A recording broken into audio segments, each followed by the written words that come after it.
মধ্য এশিয়ার বিশাল প্রান্তর, তেল গ্যাসে সমৃদ্ধ অর্থনীতি আর আধুনিক শহরের ঝলক, এই সব কিছুর মাঝেই এক ভিন্ন বাস্তবতা লুকিয়ে আছে কাজাকিস্তানে। এমন একটি বাস্তবতা যা সোশ্যাল মিডিয়ায় প্রায়ই শিরোনাম হয়, যত বেশি সন্তান তত বেশি টাকা দেয় সরকার। শুনতে বিষয়টি যেন অবিশ্বাস্য। সত্যি কি এমন কোনো দেশ আছে যেখানে সন্তান নেওয়ার মানেই বাড়তি ইনকাম, নাকি এটি বাস্তবতার সরলীকরণ রূপ?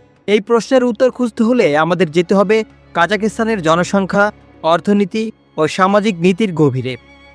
বিশ্বের নবম বৃহত্তম দেশ কাজাকিস্তান।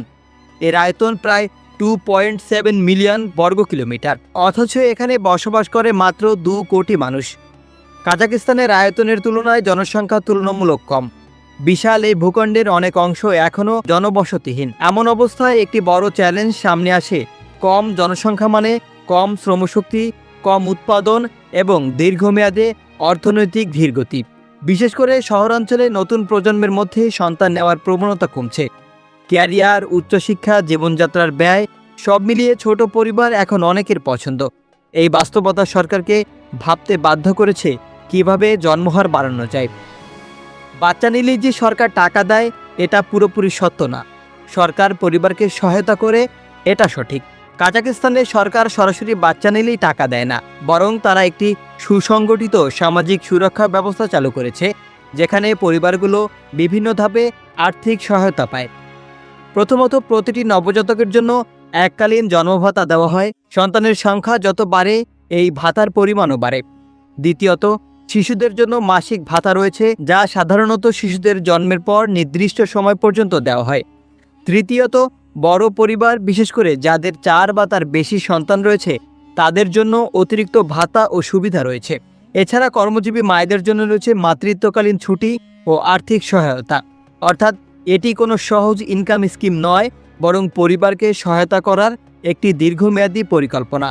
একটি দেশের জন্য জনসংখ্যা শুধু সংখ্যা নয়, এটি অর্থনীতির চালিকা শক্তি।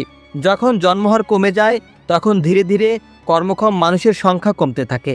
অন্যদিকে বয়স্ক মানুষের সংখ্যা বাড়ে, এতে রাষ্ট্রের ওপর সামাজিক ব্যয় বাড়ে, কিন্তু উৎপাদন কমে যায়।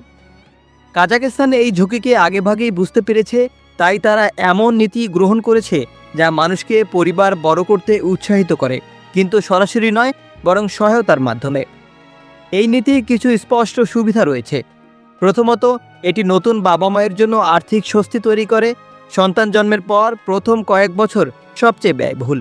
এই সময় সরকারি সহায়তা পরিবারকে অনেকটা সাহায্য করে। দ্বিতীয়ত, বড় পরিবারগুলো নিয়মিত আর্থিক সহায়তা পাওয়ায় তাদের জীবনযাত্রা কিছুটা সহজ হয়। তৃতীয়ত, দীর্ঘমেয়াদে এটি দেশের শ্রমশক্তি বাড়াতে সাহায্য করতে পারে। তবে এই নীতির কিছু নেতিবাচক দিকও রয়েছে। কিছু ক্ষেত্রে দেখা যায় মানুষ শুধুমাত্র আর্থিক সুবিধার জন্য সন্তান নিচ্ছে। এতে শিশুর সঠিক যত্ন ও শিক্ষার বিষয়ে ঝুঁকির মুখে পড়তে পারে। এছাড়া এই ধরনের ভাতা দীর্ঘমেয়াদে সরকারের জন্য বড় অর্থনৈতিক চাপ তৈরি করতে পারে। আরেকটি গুরুত্বপূর্ণ বিষয় হলো, শহরের শিক্ষিত তরুণদের ক্ষেত্রে এই নীতি তেমন কার্যকর হচ্ছে না। তারা এখনও কম সন্তান বা দেরিতে সন্তান নেওয়ার দিকে ঝুঁকছেন। কাজাকিস্তান একা নয়, বিশ্বের অনেক দেশ এখনও এই সমস্যার সম্মুখীন। ইউরোপের বিভিন্ন দেশ, যেমন ফ্রান্স ও হাঙ্গেরি, জন্মহার বাড়াতে আর্থিক প্রণোদনা দিচ্ছে। জাপান ও দক্ষিণ কোরিয়ার মতো উন্নত দেশগুলো একই চ্যালেঞ্জের মুখে। কারণ আধুনিক সমাজের মানুষ এখন দেরিতে বিয়ে করছে, কম সন্তান নিচ্ছে এবং ব্যক্তিগত স্বাধীনতাকে বেশি গুরুত্ব দিচ্ছে। কাজাকিস্তানের সাধারণ মানুষের মতে এই নীতি নিয়ে ভিন্ন ভিন্ন মত রয়েছে। গ্রামীণ এলাকার অনেক পরিবার এই সহায়তাকে ইতিবাচকভাবে দেখছে, তাদের জন্য এটি বাস্তব সাহায্য। কিন্তু শহরের তরুণদের দৃষ্টিভঙ্গি ভিন্ন।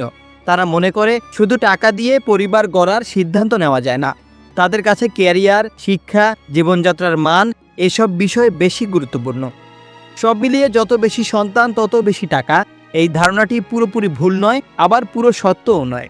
এটি একটি জটিল নীতির সহজ ব্যাখ্যা মাত্র। কাজাকিস্তান চেষ্টা করছে একটি ভারসাম্য তৈরি করতে, যেখানে পরিবারগুলো সহায়তা পাবে আর দেশ পাবে ভবিষ্যতের জন্য একটি শক্তিশালী জনসংখ্যা। কিন্তু একটি প্রশ্ন থেকেই যায়, মানুষ কি শুধু অর্থের জন্য সন্তান নেয়, নাকি এর পেছনে আরও গভীর সামাজিক, মানসিক ও ব্যক্তিগত কারণ কাজ করে?